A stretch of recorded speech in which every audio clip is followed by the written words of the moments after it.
À tous et bonjour Monsieur le Président. Bonjour. Bonjour Monsieur le Président, bonjour Léa, bonjour à tous. Bonjour Gilles. Merci de nous recevoir à l'Élysée, ici, dans la salle des fêtes. Monsieur le Président, vous aviez dit en arrivant au pouvoir que vous ne feriez plus d'interview du 14 juillet, que c'était terminé. Pourquoi avoir changé d'avis? Pourquoi vouloir parler aujourd'hui? Pourquoi renouer ainsi avec la tradition? Alors, renouer voudrait dire que ce serait à nouveau tous les 14 juillet, je ne sais pas vous le dire. Ce que je sais, c'est que ce 14 juillet est un peu particulier. Et nous l'avons vécu ce matin avec beaucoup d'émotion et de fierté.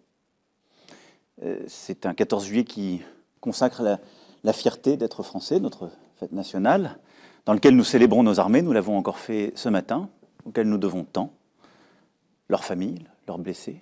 Mais ce 14 juillet, nos armées ont accepté d'offrir un peu la vedette aux soignants, à ces femmes et ces hommes qui, pendant des mois, comme ils le font tout au long de l'année, mais cette fois-ci tout particulièrement, nous ont protégés, se sont battus pour nous face à ce Covid-19. Et c'est vrai que nous sortons de cette phase aiguë de l'épidémie. Nous n'en sommes pas débarrassés, on y reviendra sans doute. Le pays a été profondément bouleversé, traumatisé. Et je crois que ce 14 juillet avait un tour particulier qui justifie cet échange, libre, ouvert, contradictoire, revenant sur la période qui vient de s'écouler, sur aussi les 3 ans qui viennent de s'écouler, et puis nous conduisons tous à regarder la suite de la crise sanitaire, la crise économique, sociale devant nous, les défis de notre pays, mais ses forces. Parce que je disais que nous étions émus ce matin face à ces soignants qui dépliaient le drapeau français avec les militaires, émus aussi face aux familles des victimes. Et donc je crois que notre pays est dans un moment un peu particulier de son histoire. Et nous devons aussi en mesurer la gravité. Et c'est pour ça que vous aviez envie de parler aujourd'hui. Monsieur le Président, nous allons bien évidemment avec Léa vous poser des questions sur l'épidémie de coronavirus qui n'est pas terminée, sur la crise économique qui est terrible. D'abord, en quelques mots sur vous et sur le bilan. Depuis 3 ans, il y a eu de nombreuses manifestations. Les Gilets jaunes contre la réforme de la SNCF, des retraites. On a vu des slogans.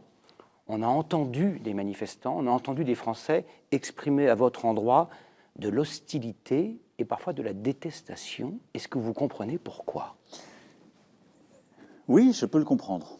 Ça va au-delà de l'opposition politique, c'est ça que je voulais vous dire. Je peux le comprendre parce que d'abord nous sommes dans un pays qui a cela, dans son histoire, dans ses tripes.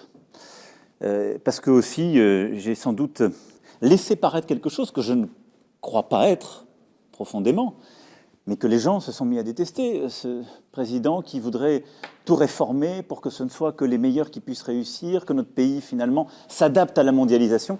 Ça n'est pas mon projet. Mais le jeu, des maladresses parfois, des phrases sorties de leur contexte d'autres fois, de l'opposition, de la vie politique, a fait que cette détestation a pu être alimentée. Donc je le constate comme vous, je le regarde en face. Les critiques sont injustes. Vous les avez trouvées injustes? Ce n'est pas à moi d'en juger.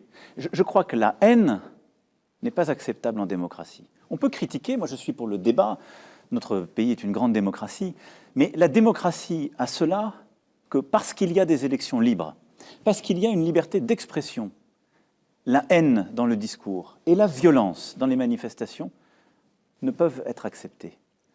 Parce qu'à ce moment-là, si on les accepte, elles détruisent la liberté en quelque sorte qu'on avait constitué. Donc, les critiques, même si, in petto, je peux considérer qu'elles sont injustes, elles font partie du jeu démocratique. Elles sont normales. Et j'aime d'ailleurs plutôt rentrer dans la contradiction, et je l'ai fait à plusieurs reprises. La haine, le discours radical, la brutalité, je crois que ça ne fait pas partie de la vie démocratique et que ça affaiblit plutôt une démocratie. Donc, j'ai vu comme vous, en effet, durant ces 3 années, les choses parfois se faire comme cela, avec des pics.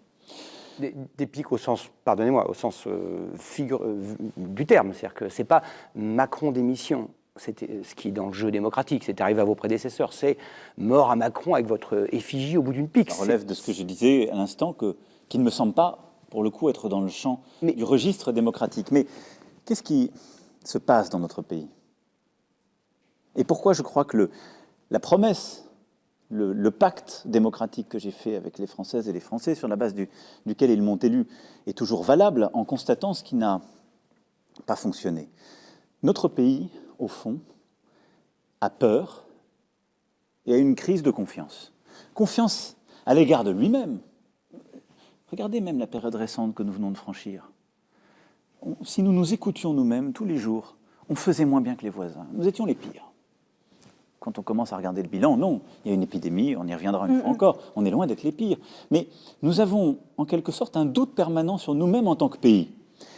Et nous avons en notre sein ce que j'ai parfois appelé ces passions tristes, c'est-à-dire des forces de division.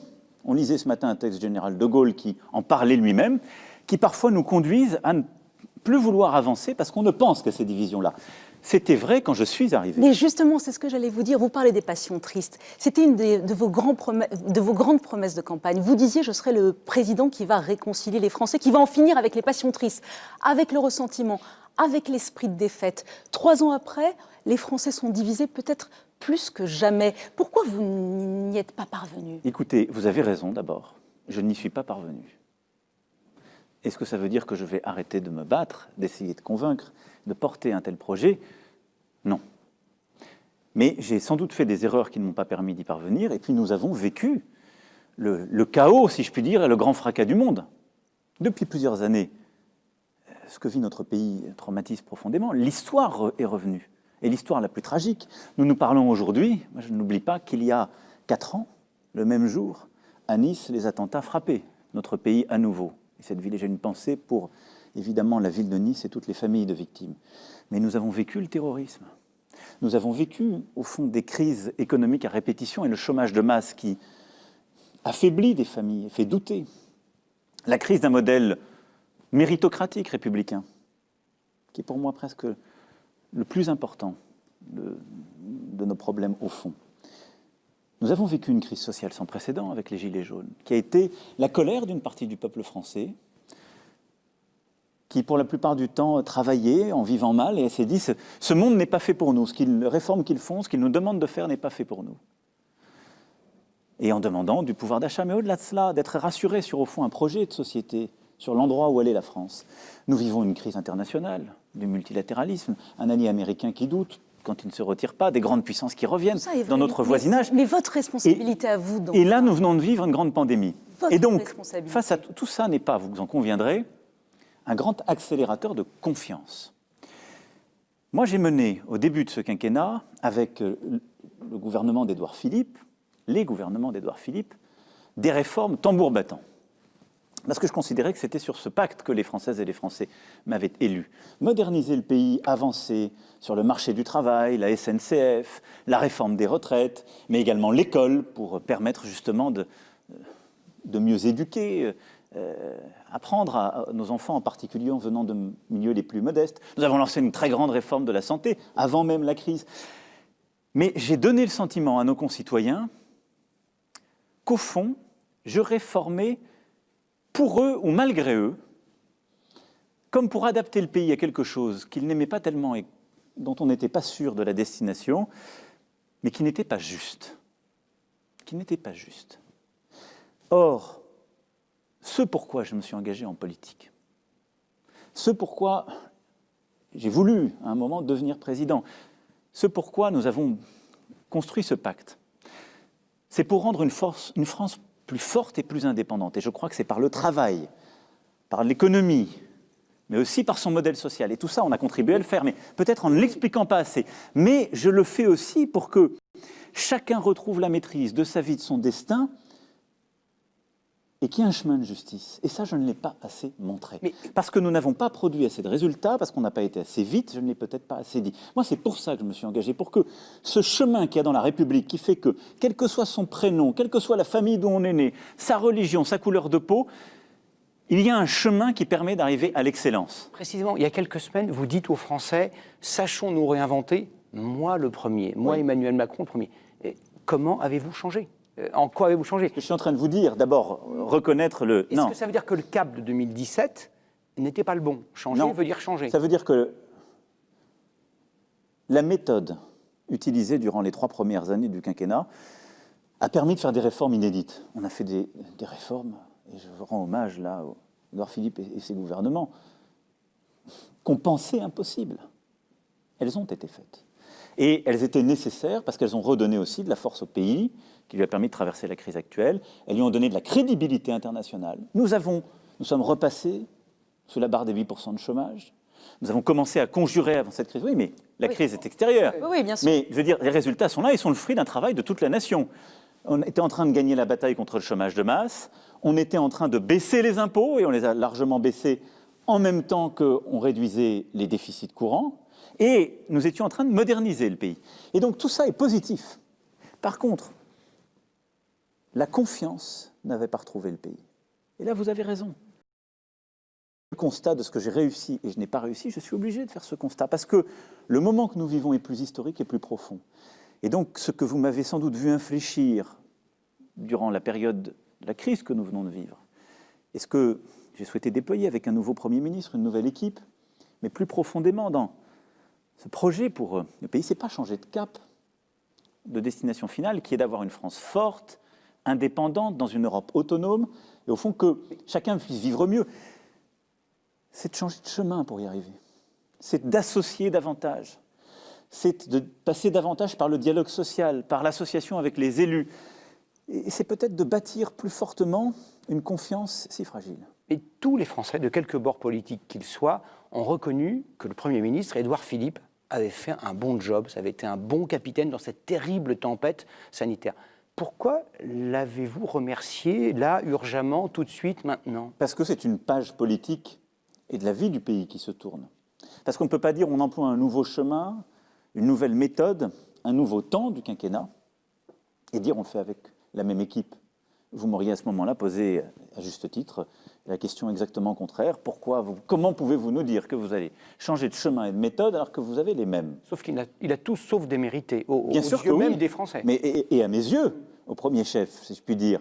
Vous savez, en 2017, lorsque j'étais élu, j'ai fait le choix pour diriger le gouvernement de nommer un responsable politique qui était peu connu des Françaises et des Français, qui n'avait pas fait ma campagne, qui ne venait pas de ma formation politique et de celle qui m'avait conduite au pouvoir. C'est inédit dans la Ve République. Il n'y a pas d'autres exemples. Et pendant 3 années, à mes côtés, il a dirigé avec beaucoup de courage, de loyauté, de détermination, le gouvernement, pour agir et faire ce sur quoi je m'étais engagé vis-à-vis des Françaises et des Français. Et donc, changer de Premier ministre aujourd'hui ne signifie pas ne pas reconnaître tout ce travail qui a été fait, parce qu'il est important pour moi. J'ai fait, je crois que ça, les Françaises et les Français peuvent me le reconnaître, j'ai fait ce que j'avais dit que je ferais. Et souvent, au premier à-coup, on tourne Kazakh, on décide de faire un tournant, un virage ou autre. Je ne l'ai pas fait.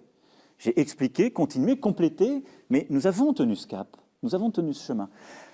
Et il est légitime dans la vie démocratique, politique de notre pays qu'après 3 années passées, quand on dit un nouveau chemin, on veut une nouvelle méthode, on veut plus associer les gens, on décide d'avoir une nouvelle équipe. Vous dites une nouvelle équipe, un nouveau chemin. Mais finalement, quand on regarde, vous avez remplacé un haut fonctionnaire de droite, énarque, par un haut fonctionnaire de droite, énarque, à peu près du même âge. Franchement, où est la différence entre mis à part l'accent du Sud-Ouest, si vous me permettez, où est la différence? En quoi Jean Castex incarne-t-il mieux votre nouveau chemin qu'Édouard Philippe? D'abord, je le disais, mon projet pour la France, ce à quoi je crois vraiment, c'est ce chemin, cette capacité de choisir sa vie et de se libérer des cases où on nous met. Donc j'ai le droit de ne pas être d'accord avec les cases dans lesquelles vous mettez et Édouard Philippe et Jean Castex. Ils ne sont pas énarques, ils ne sont pas de droite. Ça n'est pas une tare, ça reste une école de la République et on passe des concours pour l'obtenir, mais ils ne sont pas non plus que cela. Ils ont des histoires différentes. Ce qui est vrai, c'est que Jean Castex, c'est pour ça que j'ai choisi, je l'ai vu faire durant le confinement. Nous avons choisi pour diriger cette mission, pour préparer l'après 11 mai, donc j'ai vu sa méthode, je l'ai regardée pendant plusieurs semaines, agir, procéder. C'est un élu de terrain, pas d'une grande ville, non. Une ville de taille plus réduite, Prades, depuis plusieurs années. C'est quelqu'un qui a une culture du dialogue social et qui a, pendant plusieurs années, dans des fonctions d'administration, y compris sur le terrain, on y reviendra peut-être, mais ça m'importe beaucoup, comme à Paris, s'est battu pour accompagner notre pays et qui connaissait très bien ce qu'est la vie des élus locaux, de nos collectivités, notre proximité dont on a besoin, les partenaires sociaux, la santé et les arcanes, si je puis dire, de notre modèle social. Et donc, tout ça, et son style, sa personnalité, parce que derrière, il y a la patte humaine, si je puis dire, on conduit à dire, il peut être celui qui va diriger cette nouvelle équipe gouvernementale en étant justement plus à l'écoute, en associant davantage les élus de terrain pour la relance dans laquelle nous devons entrer, en bâtissant des solutions pour lutter contre le chômage, pour relancer notre économie, pour défendre notre modèle social avec les partenaires sociaux. C'est pour toutes ces raisons. Est-ce que vous êtes d'accord pour constater que ce gouvernement, ni un jugement ni une tare, comme vous le disiez, est un gouvernement de droite et que votre nouveau chemin tourne vers la droite? Je suis radicalement en désaccord. J'ai le droit. D'abord parce que je crois au dépassement politique. Les Françaises et les Français, quand il y a la crise du Covid, ils nous demandent de les soigner bien. Ils ne se posent pas la question de savoir si le soin est de gauche ou de droite. Quand la relance arrive, ils demandent qu'elle soit efficace et juste. Ils ne demandent pas qu'elle soit de gauche ou de droite. Le gouvernement qui est aujourd'hui constitué, qui sera complété dans quelques jours sans doute par des secrétaires d'État ou commissaires, est un gouvernement, quand je le regarde, qui a des femmes et des hommes qui viennent de ce qu'était la droite de notre champ politique, ou de ce qu'elle peut encore être, comme de la gauche. Et à peu près autant d'un côté que de l'autre. Il doit y avoir 14 personnalités qui ont eu des mandats politiques à gauche ou qui ont eu des engagements en soutien à gauche. Qu'est-ce que ça veut dire? Donc vous revendiquez toujours le « et » en même temps? Je revendique précisément le dépassement politique. Parce que nos concitoyens m'ont élu là-dessus. Le dépassement politique, c'est de dire « je prends les meilleurs, ceux qui sont capables de porter ce projet ». Et donc, j'ai un Premier ministre qui a cette histoire d'élu local, de hauts fonctionnaires, que vous avez rappelé et que j'ai essayé de compléter, et une équipe avec des gens compétents qui sont dans la politique parfois depuis des décennies, pour d'autres qui y sont depuis 3 ans et qui sont arrivés à mes côtés, pour quelques autres qui ont eu essentiellement une carrière locale, et puis des personnalités de la société civile, comme on dit, qui ne connaissaient pas la vie politique. C'est ça la force de notre pays. C'est la promesse sur laquelle j'ai été élu, que je continue de mettre en œuvre. Monsieur le Président, vous avez érigé la lutte contre les violences faites aux femmes comme grande cause nationale. Alors bien sûr, il y a la présomption d'innocence, mais comprenez-vous que la nomination d'un homme visé par une enquête pour viol à la tête du ministère de l'Intérieur, un ministère précisément très important quand il s'agit de lutter contre la violence faite aux femmes, que cette nomination provoque émoi et colère? D'abord, je respecte toujours l'émoi et la colère des causes justes. Et donc la cause féministe, je la partage. J'en ai fait un fil rouge de ce quinquennat. Et lutter contre les violences faites aux femmes, lutter pour l'égalité réelle, effective entre les femmes et les hommes, est un combat sur lequel je ne céderai rien. Nous avons d'ailleurs fait plusieurs avancées, voté des lois importantes en reconnaissant de nouveaux délits. Nous avons commencé à déployer des moyens. Ça ne va pas assez vite, je sais les attentes des associations. Depuis le début de cette année, 1000 places ont été libérées pour protéger. On va commencer en septembre, enfin, et je sais que c'est trop lent pour beaucoup, à déployer les bracelets électroniques qui permettent là aussi de mieux protéger. Les téléphones grande détresse ont commencé d'être déployés eux aussi. Donc on va continuer d'accélérer, de faire. Je parle déjà du fond, parce que mon combat de chaque jour, et ce sur lequel je veux qu'on soit au rendez-vous de l'exigence des associations, c'est d'avoir encore plus de places d'hébergement, c'est de déployer plus vite ces bracelets, c'est d'avoir le 39-19, 24 heures sur 24, 7 jours sur 7. Donc ça, nous serons au rendez-vous des faits. Ensuite, vous avez un responsable politique qui a fait l'objet d'une accusation grave. Gérald Darmanin. Le ministre de l'Intérieur, Gérald Darmanin. Grave. Il y a de cela plusieurs années, puisque c'était au début de ce quinquennat, sur des faits qui remontent à beaucoup plus loin. Il y a, comme vous l'avez dit, la présomption d'innocence. Sous votre contrôle, cette affaire a déjà a fait l'objet de plusieurs enquêtes à plusieurs reprises, et à chaque fois, ou était classée ou a donné lieu à une absence de suite. Oui, mais là, il y a les deux plus grandes juridictions. Pour des raisons de forme qui revient. La Cour de cassation et la Cour d'appel. Non, mais je dis juste quels sont les faits. Oui. Il ne m'appartient pas d'en juger. Je sais des choses très simples. Aussi vrai que je crois à la force des causes justes, je pense qu'aucune cause n'est défendue justement si on le fait en bafouant les principes fondamentaux de notre démocratie. Et je le dis pour un ministre, comme je le dirais pour quelques citoyens que ce soit. Je suis aussi de là où je me place le garant de cette présomption d'innocence. Et je le dis dans les rapports aussi que notre vie démocratique pourrait avoir avec notre vie judiciaire. Si, à partir du moment où quelqu'un est accusé, n'est pas jugé, il devient, en quelque sorte, la victime d'un jugement de rue ou de réseaux sociaux. Parce qu'il y a une émotion, et je peux comprendre cette émotion parce que je partage la cause. Alors s'impose le choix politique démocratique de dire celui-ci ou celle-là ne peut pas avoir de responsabilité politique. Mais vous n'avez Notre démocratie change de nature. Elle devient une démocratie d'opinion.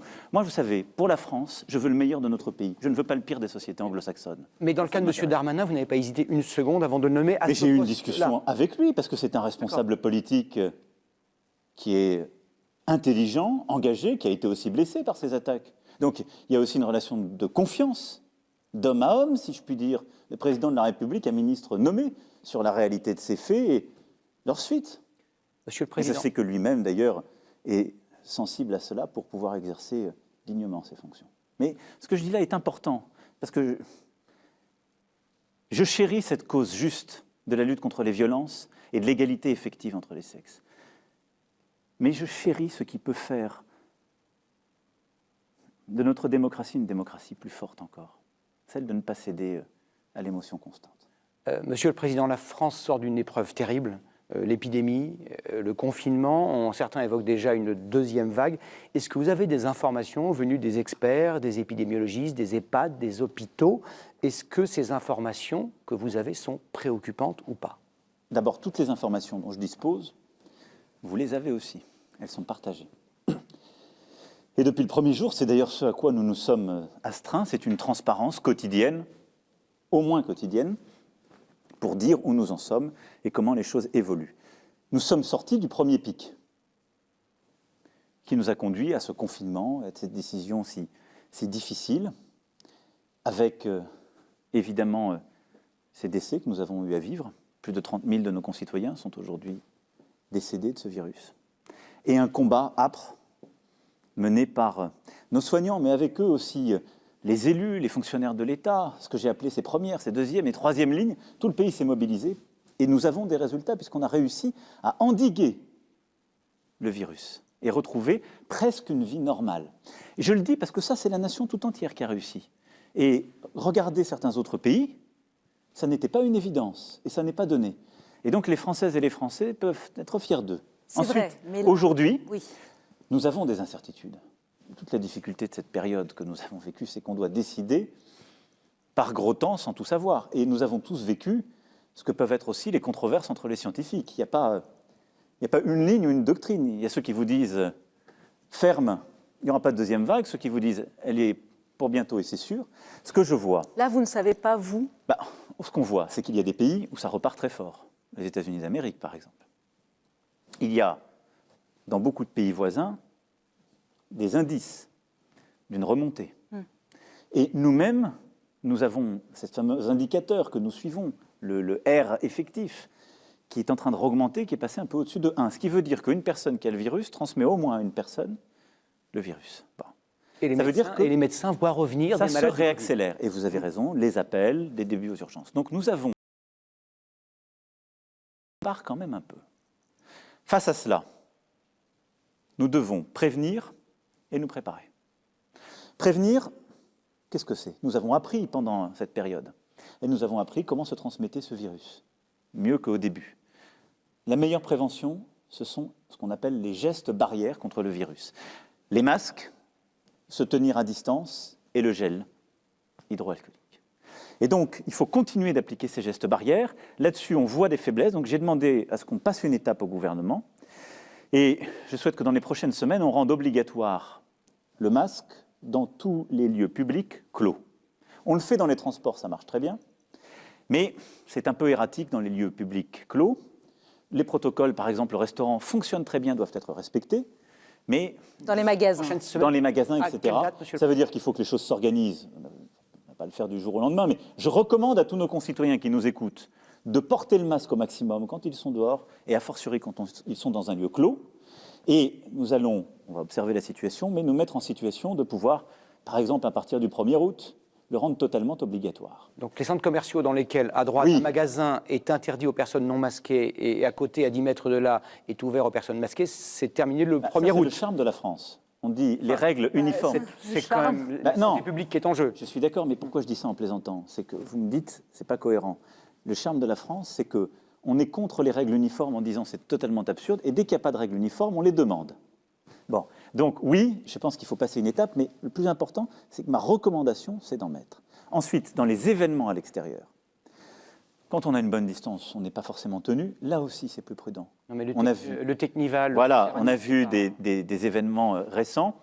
Mettez des masques. Mettez des masques. Ou certains de vos ministres qui se sont fait des bises sans masque lors de la passation de pouvoir. C'était les émotions de passation de pouvoir. Le Premier ministre leur a dit, et vous avez constaté qu'après, les règles ont été strictement observées. Et je dis ça, et je le dis aussi pour nos jeunes, parce qu'on a demandé des efforts énormes à notre jeunesse dans cette période. Et j'espère qu'on y reviendra, parce que pour moi, c'est l'un des fils rouges des prochains mois, prochaines années. Mais nos jeunes ont souvent des formes légères. Et quand on regarde la mortalité, c'est de manière écrasante les plus âgés qui décèdent. Et donc, ils pourraient penser, parce qu'ils ont des formes qu'on appelle asymptomatiques, que ce n'est pas grave, qu'eux peuvent prendre tous les risques. Simplement, quand ils prennent ces risques, ils accélèrent la propagation du virus. Et ils peuvent le transmettre à d'autres, à des aînés. Donc voilà, le masque et on protège. Ça, c'est le premier pilier de la stratégie. Le deuxième, c'est les tests. On les a largement déployés. On doit être à près de 370 000 tests par semaine au moment où je vous parle. Ça devait être 700 000. Pardon ? Votre ministre de la Santé, Olivier Véran, disait que ce serait 700 000 par semaine. Mais on a la capacité. Simplement, la demande, aujourd'hui, n'est pas là. Donc, ce que nous allons faire, ce que j'ai demandé au gouvernement, c'est d'ouvrir. On a largement la capacité. On a la capacité de les faire. On a la capacité des principes et des réactifs pour les déployer. Simplement, ce qu'on va encourager, c'est de permettre à toute personne sans prescription médicale, même quand elle n'a pas de symptômes, si elle a un doute, une crainte, de pouvoir aller se faire tester. Parce que c'est une bonne manière ensuite, une fois qu'on est testé, d'être isolé et de réduire la diffusion. Et puis la troisième chose, c'est se préparer au pic, s'il y en avait un autre. Alors justement, Monsieur le Président, pour être clair, et il faut qu'on avance parce qu'il faut absolument qu'on vous entende sur la relance économique, mais encore une ou deux questions sur le Covid pour être très clair. Vous aviez admis dans votre allocution d'avril dernier qu'il y avait eu des failles et des insuffisances. S'il y a une deuxième vague qui arrive, est-ce que cette fois-ci, nous serons prêts? Est-ce qu'il y aura suffisamment de masques, de gel, de tests, de respirateurs, de médicaments? Ou est-ce qu'on risque une nouvelle pénurie? Oui, nous serons prêts. Nous serons prêts et cela a été préparé sous l'autorité du Premier ministre, avec le ministre de la Santé, mais tous les ministères compétents, les services compétents, pour qu'on ait les bons stocks, en bonne quantité, parce que maintenant aussi on voit, en période, si je puis dire, de crise extrême, quelle est la quantité qu'on consomme. Ça a été beaucoup plus que ce qui était dans toutes les projections, plus de 10 fois plus. Et donc, maintenant, on sait ce qu'on consomme, de masques, de respirateurs, en effet de curares, de médicaments, et nous avons à la fois les stocks et les approvisionnements qui sont sécurisés. Et nous avons l'organisation au plus près du terrain qui permettrait de faire face à une recrudescence si elle était là. Donc plus d'erreurs. En tout cas, tout ce que nous avons appris, tout ce que nous avons projeté, modélisé, nous a permis de nous organiser. Question qui intéresse tous les Français. S'il y a reconfinement, ce qui n'est pas une hypothèse d'école, est-ce que ce sera un reconfinement global, 67 millions de Français, un reconfinement par canton, par ville? On a vu plusieurs quartiers de Lisbonne, on a vu Melbourne, 5 millions d'habitants. Est-ce que ce serait comme ça ou est-ce que ce serait par exemple un confinement des personnes dont vous disiez qu'elles étaient les plus fragiles, les plus de 70 ans, on les isole, quitte à les déprimer et à les déprécier? Alors, qu'est-ce que vous allez faire? On a pris la mesure la plus radicale, la plus dure, qui était le confinement. C'est aussi la plus basique, si je puis dire, avec des tas de conséquences. Vous l'avez rappelé en creux. Sur les autres maladies, avec des gens qui ne sont pas allés se faire soigner, sur le plan psychologique et psychiatrique, avec beaucoup de gens qui ont souffert. Sur le plan des injustices sociales, parce qu'être confiné dans une maison, on a un jardin, c'est pas pareil qu'être confiné dans un appartement à plusieurs. Être confiné dans une maison où il n'y a pas Internet, c'est pas pareil qu'être connecté en permanence. Et donc le confinement était un révélateur d'inégalité. Je ne veux pas de cela à nouveau pour le pays. Et donc nous sommes en train de tout faire pour éviter une nouvelle vague et pour avoir une approche différenciée si elle apparaissait. Les masques, les tests, et ensuite, si une nouvelle vague arrivait, d'isoler le plus localement possible et donc le plus vite possible. C'est pour ça qu'il faut tester. Mais on peut réisoler la Mayenne, je dis la Mayenne parce qu'il y a eu cette... Ce sont les autorités de santé qui savent quelle est la bonne maille. Mais rappelez-vous, c'est ce que nous avons fait au début de la crise. aux Contamines, dans l'Oise, nous avons su isoler, au niveau parfois d'une ville, de quelques écoles, parce qu'on savait remonter sur les personnes qui étaient contaminées, celles et ceux qui les avaient approchées. Et donc c'est ça ce que nous referons s'il y avait à nouveau une accélération. La clé, c'est d'être en vigilance partout dans le pays. Et je le dis pour tous nos concitoyens, nous sommes les acteurs de la lutte contre le virus. Si on ne veut pas de deuxième vague, ça dépend de nous. Nous protéger, nous tester, nous organiser. Le 1er septembre, rentrée des classes, est-ce que vous savez aujourd'hui, 14 juillet, comment ça va se passer? Est-ce que les 12 millions d'élèves de la maternelle à la terminale feront une rentrée des classes normale? Alors, elle sera la plus normale possible. Il y a une circulaire qui est sortie il y a quelques jours, qui a été préparée par le ministre. Et donc, nous sommes mis en capacité de pouvoir accueillir tous les élèves avec la bonne organisation. Nous avons beaucoup appris. L'école, nos enseignants ont beaucoup appris aussi. Et je veux saluer leur engagement et leur travail durant cette période. On a développé un enseignement en ligne. On a développé une nouvelle manière d'apprendre aux élèves. Là, on a un défi. Durant l'été à la rentrée, il va falloir aller chercher les enfants qui ont le plus souffert du confinement. Ce qu'on appelle parfois les décrocheurs. J'aime pas tellement ce terme. On va appeler ça les accrocheurs, parce qu'on aura besoin de leur vitalité, de leur force, et on devra les aider. Et donc, le ministre prépare une rentrée où les enseignants seront à la fois bien protégés, où on aura la bonne organisation, avec, si des pics revenaient, la possibilité de s'adapter. Mais je peux dire aujourd'hui aux familles que nous nous sommes mis en situation d'avoir une rentrée des classes quasi normale, de continuer à vivre avec le virus s'il reste à ce niveau-là. Évidemment, s'il y avait une accélération pendant le mois d'août, on sera amené à revoir cette rentrée. Ce n'est pas ce que je souhaite. Si on fait bien les choses, nous aurons une rentrée des classes un peu différente, encore plus exigeante, parce qu'il nous faudra rattraper les mois passés. Monsieur le Président, vous étiez testé positif au coronavirus. Si vous aviez des symptômes, est-ce que vous prendriez de la chloroquine? Non. Non. Non. Vous l'avez dit au professeur Raoult quand vous l'avez vu? Non, parce que d'abord, je ne... Alors... Vous l'avez dit que vous ne croyiez pas à sa méthode? Il se trouve que sur des pathologies que j'ai parfois, autre chose, il m'arrive de m'automédiquer. Parce que si mon épouse m'entend, j'allais dire je ne m'automédique pas, elle vous dirait que j'ai menti. Mais en l'espèce, vu notre degré de connaissance, de ce que j'ai compris quand même de la science, c'est qu'il n'y avait pas de traitement stabilisé. Donc s'il n'y a pas de traitement, je ne vais pas en prendre. Donc je m'en remettrai aux médecins qui me suivent, qui je crois suivraient l'évolution pour voir comment on accompagne les jours les plus décisifs pour éviter que ça ne dégénère. Mais non, vous savez, nous sommes le pays des Lumières. Dans le pays des Lumières, moi je crois à la rationalité, et donc à la rationalité scientifique. Le professeur Raoult, puisque vous l'évoquez, est un grand scientifique. J'ai été le voir pour me rendre compte. Et donc, il était normal, légitime de mon point de vue, qu'il participe du débat scientifique.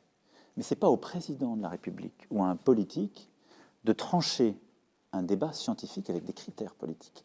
Ça n'est pas plus à un homme scientifique, quand bien même il devient une personnalité publique, d'acter des croyances scientifiques. La science a ses processus de vérification, et c'est comme ça qu'on se porte le mieux, je crois. Donc pas de chloroquine. Pas de chloroquine, on a compris.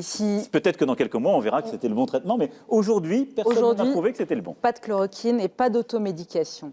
Dernière question rapidement. Si Sanofi, entreprise française, trouvait le vaccin demain, dans 6 mois, est-ce que vous garantissez que la France serait le premier pays servi? La France sera servie parmi les premiers pays. C'est-à-dire que, oui, parce que Sanofi s'est mise, comme nous l'avons fait d'ailleurs avec tous les groupes. Je ne vais pas faire avec les groupes français ce que je ne veux pas que les autres fassent avec leurs propres groupes. Aujourd'hui, plusieurs groupes pharmaceutiques recherchent des vaccins. Sanofi, j'étais en France, grand groupe européen, mais vous avez des groupes qui sont britanniques, d'autres allemands, d'autres américains ou canadiens. Ce qui est absurde, c'est de dire on va faire du nationalisme sanitaire. Si c'est mon entreprise qui trouve, les vaccins iront d'abord chez moi. Ce qu'on a construit, la France en a pris l'initiative, avec l'Organisation mondiale de la santé, c'est de dire qui que ce soit qui trouve un vaccin, on se met en situation d'organiser sa production partout dans nos pays. Pour nous, tout de suite, mais aussi pour les pays en voie de développement ou les pays les plus pauvres. Parce que imaginez une seule seconde qu'on trouve un vaccin qui fonctionne, que nous, on sait le diffuser 15 jours, 3 semaines après parce qu'on le produit très vite, et qu'on a un pic en Afrique, en Amérique du Sud, vous me direz, mondiale au vaccin. Et donc Sanofi rentre dans ce programme.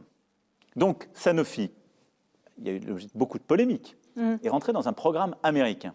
Mais en parallèle, nous avons engagé Sanofi dans une discussion avec la France et avec l'Europe pour sécuriser la production des médicaments sur le sol européen pour les Européens en même temps, là aussi, mais également pour sécuriser les principes actifs. Parce que quand on trouve un vaccin, on oublie, nous l'avons appris dans cette période, qu'il y a des choses qui sont parfois de peu de valeur, des principes actifs, certains ingrédients, qui ne sont pas produits chez nous.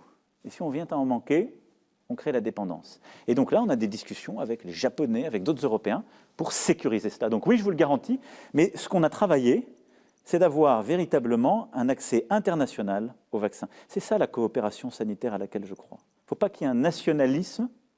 On peut avoir un patriotisme industriel, j'y crois, mais le patriotisme, c'est l'amour de sien, c'est l'amour des siens, pas la haine des autres. Il ne devrait pas y avoir de nationalisme sanitaire au mauvais sens du terme.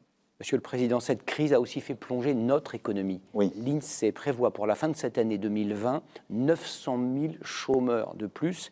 C'est vertigineux. Est-ce qu'il faut s'attendre à ça? Ou à moins, ou à plus? Il est impossible de dire aujourd'hui le chiffre. Mais il vous paraît réaliste? Oui. Quand je regarde l'INSEE, la Banque de France, tous les instituts qui font référence écrivent qu'il y aura entre 800 000 et 1 million de chômeurs de plus à l'horizon du printemps 2021. Pourquoi? Parce que nous avons mis d'abord notre économie à l'arrêt pendant 2 mois. Et le redémarrage est ensuite très difficile dans plusieurs secteurs. Le secteur de la culture a été durement frappé, continue de l'être.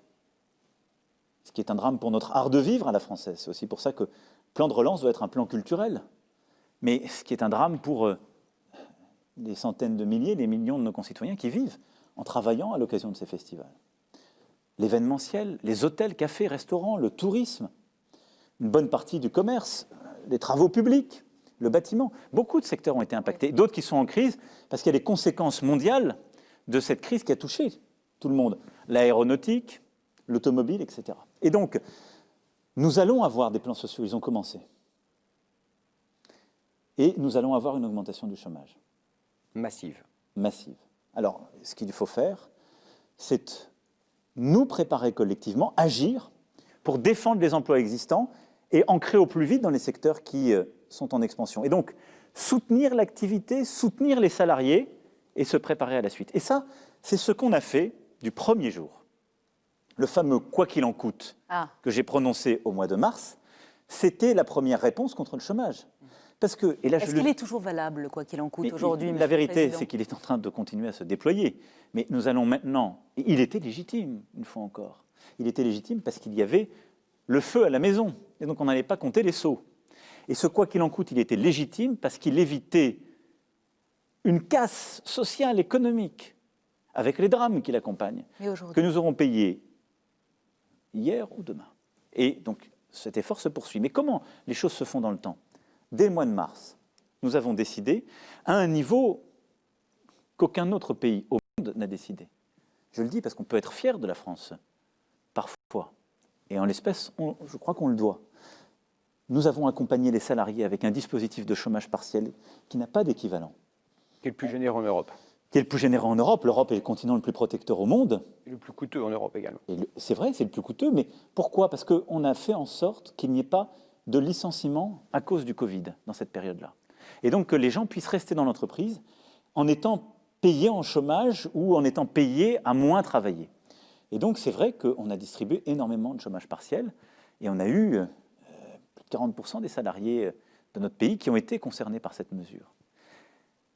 Avec 84% de remplacement de salaire, parfois complété par les entreprises. On a fait le prêt garanti aux entreprises, ce qui a permis aux indépendants, aux commerçants, aux petites entreprises, mais parfois aussi aux plus grandes, d'avoir des aides en trésorerie. On a fait des reports de charges, on a même fait ce qui n'avait jamais été fait dans notre histoire, des exonérations de charges. C'est-à-dire que dans certains secteurs, hôtels, cafés, restaurants, culture, sport, événementiel, on a dit on annule les charges. Tout ça nous a permis de tenir et d'éviter de trop détruire d'emplois. Là, on rentre dans une phase où l'activité n'est pas tout à fait normale. Qu'est-ce qu'on fait? On va continuer d'investir pour préserver les emplois et les compétences. Parce qu'on a appris de la crise d'il y a 10 ans que si on licenciait trop vite dans ces périodes, on détruisait des compétences pour l'entreprise et on mettait des gens dans le désarroi économique. Et j'ai réuni dans cette salle, ici, il y a 1 mois et 15 jours, à 2 reprises, l'ensemble des partenaires sociaux. Et nous avons eu une discussion extrêmement intense, nourrie, puis ils ont eux-mêmes travaillé entre eux, et nous avons décidé pour le pays d'un dispositif inédit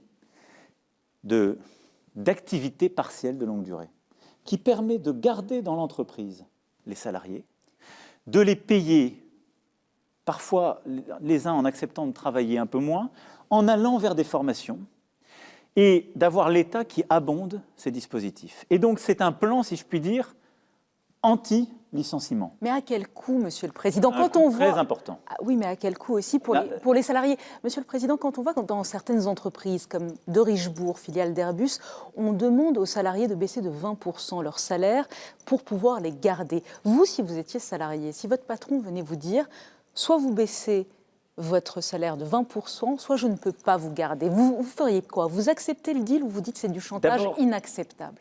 D'abord, ça ne doit pas être du chantage, ça doit être le dialogue social. Et c'est comme ça qu'on l'a conçu avec les partenaires sociaux. Enfin, le choix n'était pas immense en l'occurrence. Non, mais c'est pour ça que c'est pas du... Le licenciement ou la perte de 20%. Mais moi, pour notre pays, je préfère au maximum qu'il y ait, et je vais y revenir parce que ce n'est pas seulement le salaire qu'on doit baisser, qu'il y ait des salaires qu'on accepte de baisser momentanément plutôt que des licenciements. Parce qu'après, parfois, on met des années à revenir vers un emploi.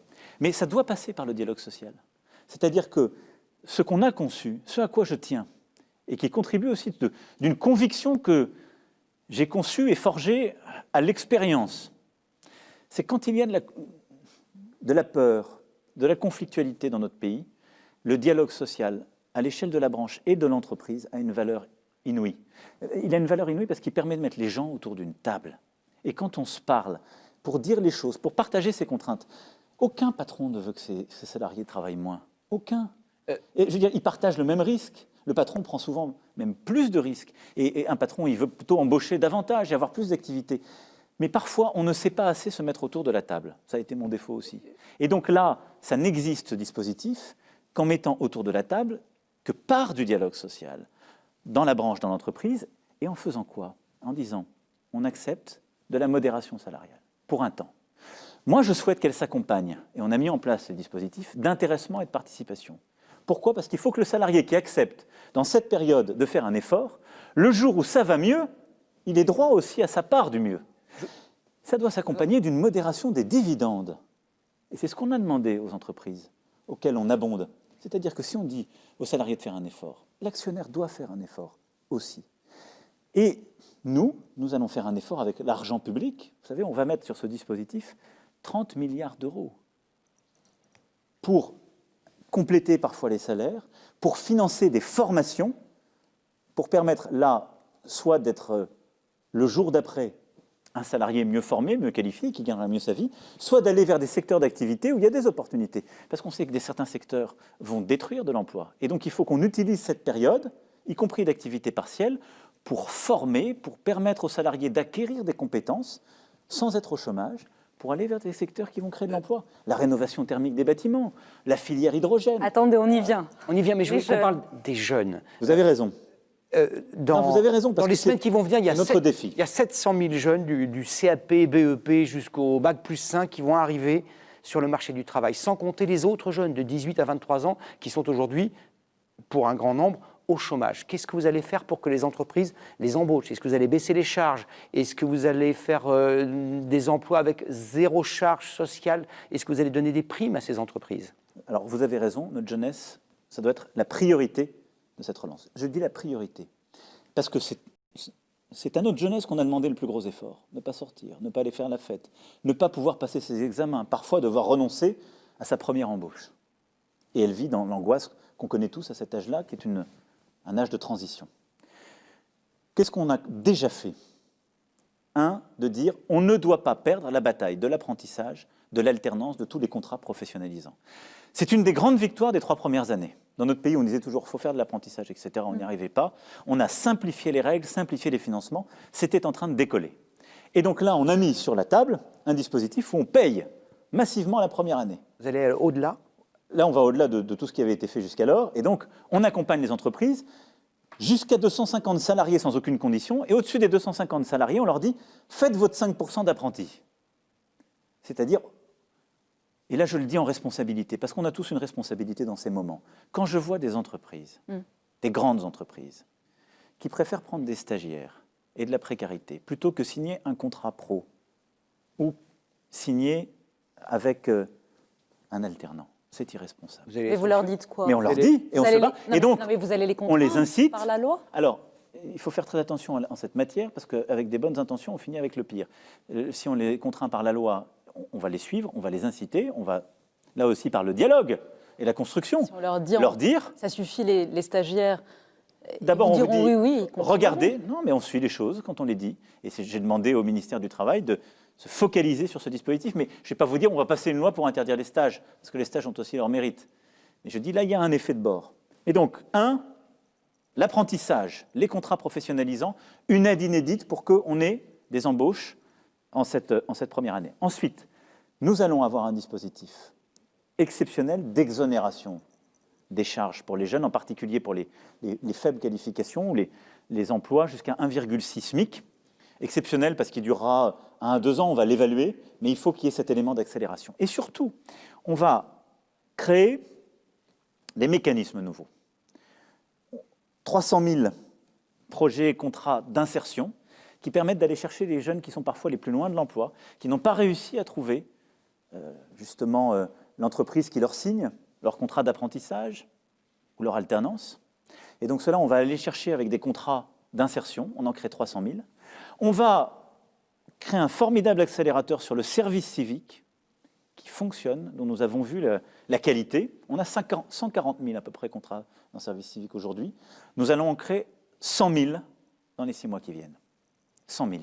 Donc presque un doublement, là aussi parce que c'est une solution qu'on donne aux jeunes. Et enfin, on va permettre à des jeunes qui devaient rentrer sur le marché du travail de peut-être compléter leur formation, d'avoir un semestre ou une année d'études en plus.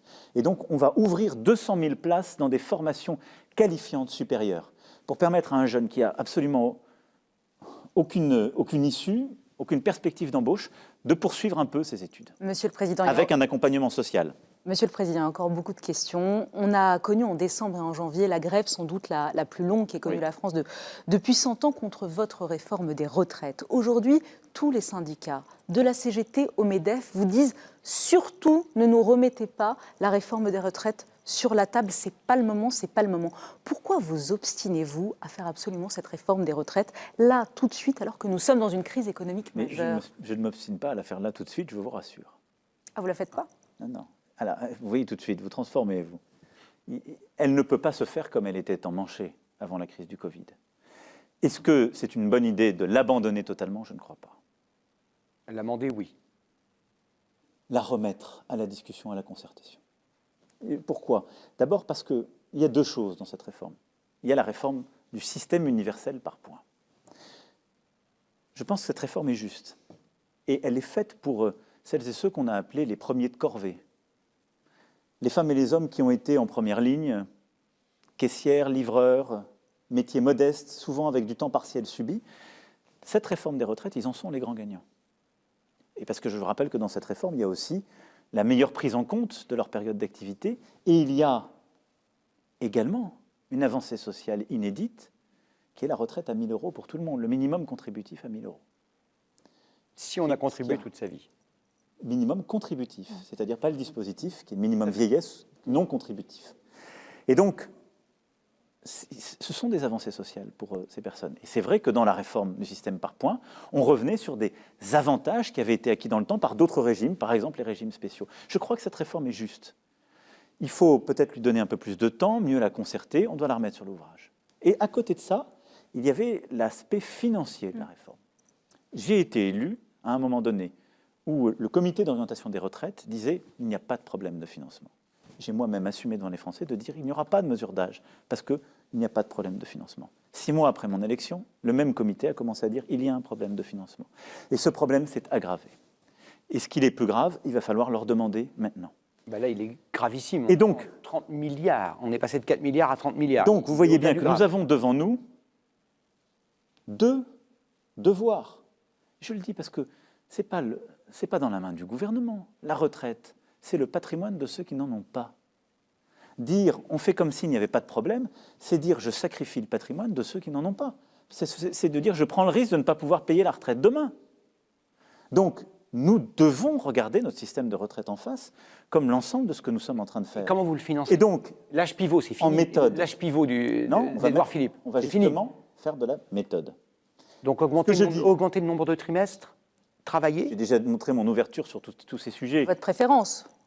Mon ouverture, je dis juste, ce n'est pas au président de la République d'asséner un 14 juillet ce que va être la réforme des retraites. Non, vous pouvez avoir une préférence. Je suis en train de vous expliquer que la réforme universelle est une réforme juste et bonne et que nous ne ferons pas l'économie d'une réforme de notre système de retraite pour qu'il soit viable. Mais et donc, le Premier ministre, non, mais on va le faire avec méthode. C'est au gouvernement de le procéder. Le Premier ministre, Jean Castex, va réunir en fin de semaine, vendredi, l'ensemble des partenaires sociaux pour tout mettre sur la table. Tout. Ce qu'on fait pour la santé, ce qu'on fait pour la dépendance, nous sommes en train de créer un nouveau risque, avec un financement, là aussi, où jusqu'à présent, tout le monde avait toujours reculé. C'est-à-dire dire, on va financer le grand âge. Il faut qu'on explique les uns les autres comment on le finance. La retraite, le travail. Donc, mettre tous les sujets sur la table et donner, entre le gouvernement et les partenaires sociaux, un calendrier partagé. Mais je vais être clair. La priorité de cet été, de la rentrée prochaine, c'est l'emploi. C'est la lutte pour que nos jeunes puissent avoir ou une formation ou un emploi et que personne ne soit sans solution. C'est la bataille pour préserver tous les emplois que nous pouvons préserver et pour créer tous les nouveaux emplois possibles. Donc si vous n'arrivez pas à vous mettre d'accord sur la réforme des retraites avec les partenaires sociaux, vous dites on attend? Non, je dis ce que le Premier ministre va devoir faire avec les membres de son gouvernement compétent et les partenaires sociaux, c'est de définir le calendrier pertinent qui permet d'être lucide. Nous savons tous ce qu'il en est de la réalité. Enfin, c'est quelque part entre... C'est ni maintenant, ni les calendes grecques. C'est quelque part. J'aime bien cet esprit de synthèse. C'est ça. À un moment, et dans un processus, chacun s'engagera. Il faudra y passer. Vous étant président, c'est ça que je veux dire. Ce n'est pas pour le successeur de votre successeur. Oui, c'est ça. C'est-à-dire, est-ce qu'à la fin de votre quinquennat, vous la faites, cette réforme des retraites? Il est évident que de toute façon, dans les années qui viennent, et je ne veux pas mettre une référence politique là-dessus, mais dans les années qui viennent, il faudra procéder à une réforme des retraites. Je suis favorable à une réforme d'ampleur qui rend en plus le système plus juste, mais c'est évident. Et on mentirait à nos concitoyens à dire qu'on peut en faire l'économie. Monsieur le Président, tout l'argent que vous avez mis sur la table, vous venez de le préciser, pour amortir le choc économique de l'épidémie, il va falloir le trouver. Est-ce que vous prenez aujourd'hui officiellement l'engagement devant les Français que vous n'augmenterez aucun impôt, aucune taxe jusqu'à la fin du quinquennat? Il y a une trajectoire fiscale qui a été décidée, votée par la représentation nationale, c'est celle qui sera tenue. Elle correspond aux engagements que j'avais pris. Il y a, par exemple, une trajectoire fiscale pour certains impôts pour financer la dépendance. Il y a aussi des baisses d'impôts sur le revenu, de taxes d'habitation. Je pense qu'on ne résout pas une crise comme celle-ci en augmentant les impôts. Pourquoi? D'abord parce qu'on l'a fait à chaque fois. Si on dit on va augmenter les impôts, les gens ne consomment pas, le doute s'installe et le pays ne repart pas. Nous avons massivement dépensé 460 milliards d'euros d'engagement public pendant cette phase, à ce stade, à ce jour. Ces 460 milliards, c'est une large part de garanties qui, à un moment donné, normalement, devront revenir dans nos caisses. Ce sont des avances en trésorerie, mais c'est aussi du vrai budgétaire, de vrai argent mis. On aura à le compléter par un plan de relance massif sur des secteurs d'avenir et sur les compétences, parce que je veux que ce soit un plan de relance industriel pour bâtir notre souveraineté industrielle et donc faire relocaliser certaines industries, écologique. Et donc, je l'ai dit, ce nouveau chemin ne passe que par la capacité à développer la filière hydrogène, les nouveaux moteurs, à développer massivement la rénovation thermique des bâtiments, à équiper beaucoup mieux le pays, par exemple, dans ses approvisionnements en eau. Et donc ça, je le dis, je finis juste, ça, ce sont des investissements. Ces investissements, ils sont légitimes. Et je peux les assumer devant la nation en disant, ils font partie de cette dette Covid que nous allons mettre de côté et amortir sur le très long terme. Et ces investissements, je vais les financer comment? D'abord, parce que nous sommes en train de nous battre à l'Europe pour avoir justement des financements européens. Parce que nous avons obtenu durant cette crise l'une des plus grandes avancées européennes des dernières décennies, l'accord franco-allemand du 17 mai dernier. Il a été fondamental. Ensuite, le 18 mai dernier, pardon, entre la chancelière et moi-même. Ensuite, nous allons avoir une dette qu'on va amortir sur le très long terme. Et puis, ce sont des investissements. Et donc, on aura un retour sur ces investissements dans la nation. Je peux dire légitimement aux plus jeunes, on est en train de vous bâtir une filière hydrogène. Vous pourrez vous déplacer moins cher avec des véhicules adaptés. On vous crée des filières industrielles qui vont faire de l'emploi chez nous. Quand je finance de la rénovation thermique des bâtiments, on baisse la facture et donc on a un retour sur un. On va y venir, mais et juste, à côté de cela, j'entends bien. vous avez des dépenses de fonctionnement. C'est ce que j'allais. Non. Oui, Non, alors ça, c'est la Léa, dépense. vous Mais juste une question. obstinée sur les impôts, Léa. Non, mais les impôts, j'ai sur été les très impôts, clair. vous dites pas d'impôts, Pas on est d'impôts. d'accord. Même pour les plus riches, pas de tranche supplémentaire, pas de retour de l'ISF, pas de taxe d'habitation. À la fin, en 2023, ils ne paieront pas, comme les autres, les très très riches, la taxe d'habitation. Eux ne font pas plus d'efforts que les autres. Alors, je vais répondre point à point, vous avez des questions précises. L'ISF. L'ISF, nous n'avons pas supprimé l'ISF, nous avons transformé l'ISF en impôt sur la fortune immobilière, conformément à mon engagement. C'est-à-dire que nous avons supprimé l'impôt sur le capital qui est réinvesti dans les entreprises et l'action. Et ce faisant, vous vous privez de 3 milliards de recettes fiscales chaque année. Regardez les chiffres, et mais... vérifiez, ils sont beaucoup moins importants. Pourquoi ? Parce qu'on fait revenir des gens qui, du coup, font réinvestir.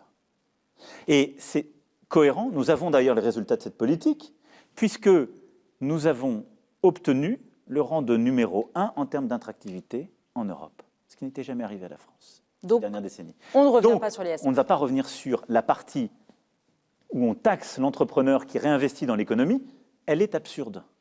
Et au moment où on relance, on a besoin d'investisseurs, de gens qui travaillent.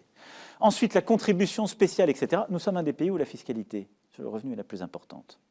On a baissé. La baisse, d'ailleurs, c'est plutôt faite sur les premières tranches de l'impôt sur le revenu.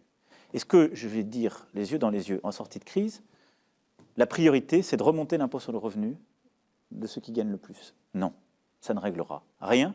Ça découragera plutôt un enrichissement par le travail. Or, moi, j'ai besoin de femmes et d'hommes qui s'engagent, ont envie de tirer leur famille, leurs proches, etc. Que notre pays assume la justice sociale et l'esprit de conquête.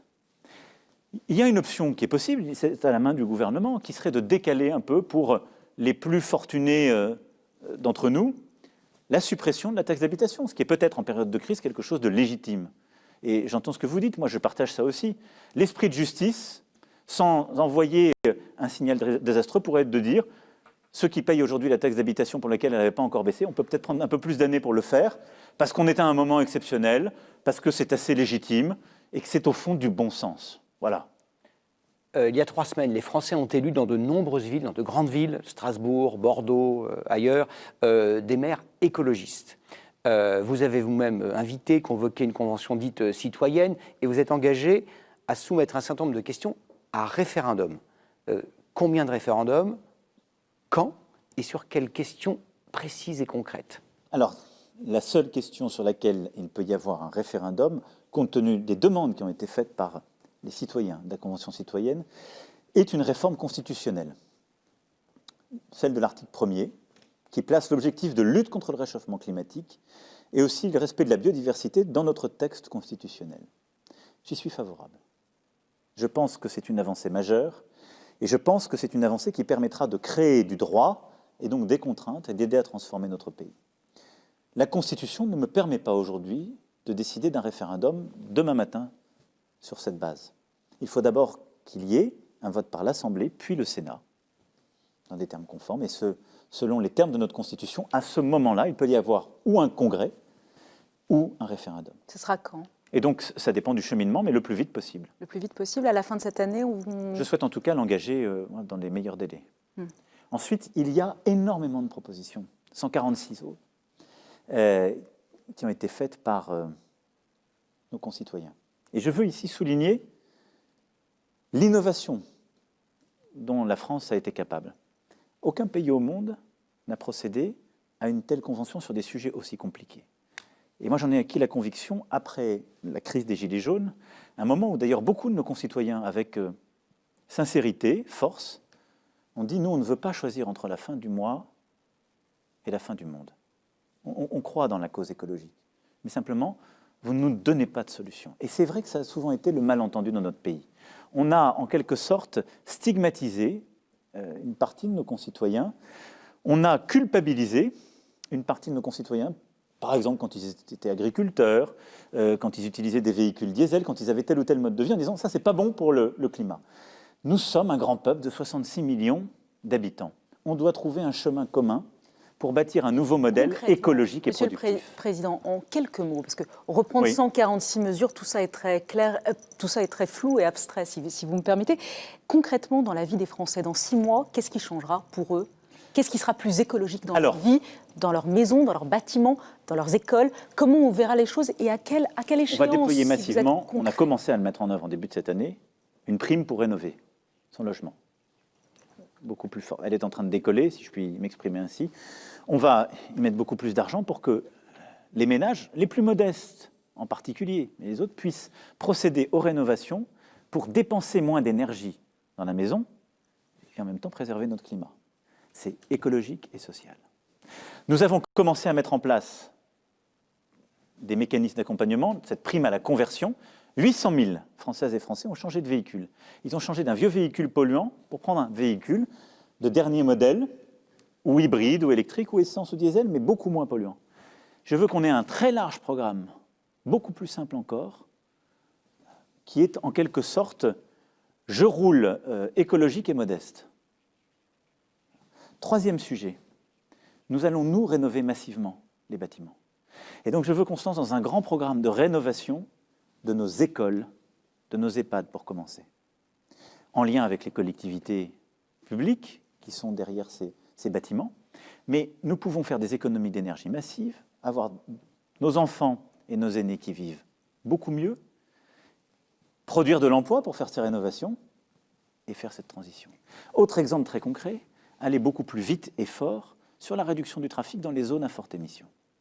Quand on respire mal, qu'on a ces enfants qui respirent mal, des enfants qui ne peuvent pas aller à la récréation comme les autres enfants parce qu'il y a trop d'émissions, nous allons accélérer les mécanismes de transition. Ce qui est important, c'est qu'on doit rentrer, et ce plan de relance en est l'opportunité, dans la construction d'un modèle qui est à la fois écologique, industriel et environnemental. On ne va pas recréer l'industrie d'hier.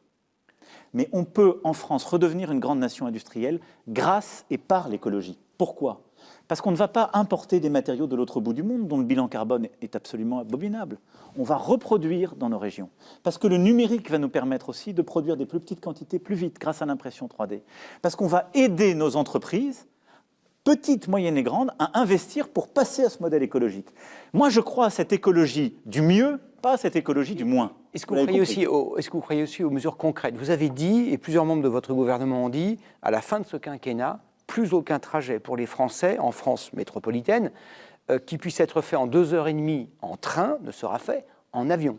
Oui, je crois que le 1er octobre prochain, vous irez faire une réunion publique, un meeting, que sais-je, en train, comme l'a fait votre prédécesseur François Hollande, qui pendant quelques mois l'a fait et qui s'était perçu que c'était très compliqué pour un chef de l'État de se déplacer en train. Alors, un chef de l'État, il peut avoir des contraintes en termes de sécurité, c'est tout à fait vrai. C'est ce qui avait conduit François Hollande à changer, parce que quand vous le faites en train, mais qu'il vous faut 3 wagons pour sécuriser, avoir une solution de repli, donc il y a d'autres contraintes. Donc vous ne le ferez sans doute pas vous. Non, mais je ne ferai pas de gadget.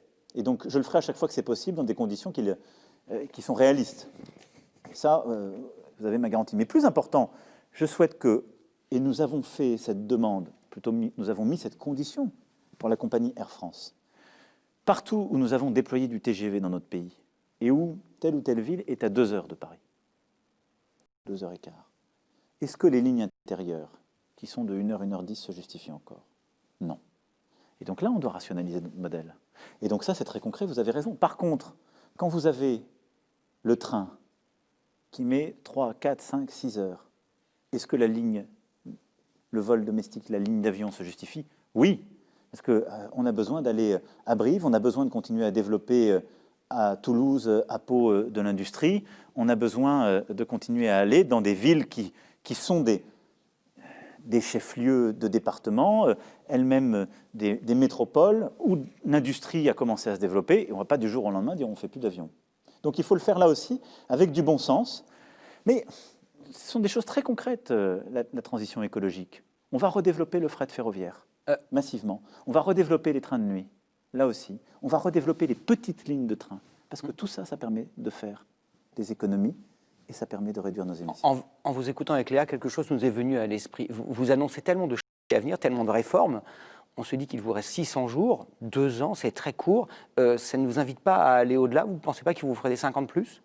Je pense que le moment dans lequel nous sommes peut être une opportunité. Si chacune et chacun d'entre nous en prend la mesure et se dit « je bâtis la France de dans 10 ans ». Et donc moi j'ai un objectif à 6 mois, tout faire pour éviter le maximum de plans sociaux, réduire leur importance avec les mesures d'urgence qu'on a pu prendre, faire que la rentrée pour nos plus jeunes se passe dans de bonnes conditions, protéger, voilà. C'est un objectif à 6 mois. J'ai un objectif à 18-24 mois, évidemment, qui est d'essayer d'avoir un plan de relance qui a au maximum déployé les choses et commencé cette transformation. Et après? Mais l'objectif, nous devons l'avoir pour le pays à 10 ans. Parce que ce que nous sommes, ce que cette crise peut nous apporter, c'est au fond la possibilité de rendre la France plus forte en répondant à des problèmes qu'elle n'avait pas su traiter par temps calme. Nos divisions, nous ne savons pas les traiter par temps calme. Tout à l'heure étaient évoqués des textes du général de Gaulle. La France de 1940, il y a 80 ans, elle s'effondrait. Elle s'effondrait parce qu'elle avait vécu, elle sortait d'une décennie où elle n'avait pas su régler beaucoup de ses problèmes. Elle s'était divisée, elle avait été de politique en politique, elle n'avait pas su regarder le temps long. Elle a résisté, elle s'est relevée, avec l'aide de ses alliés, de l'Europe.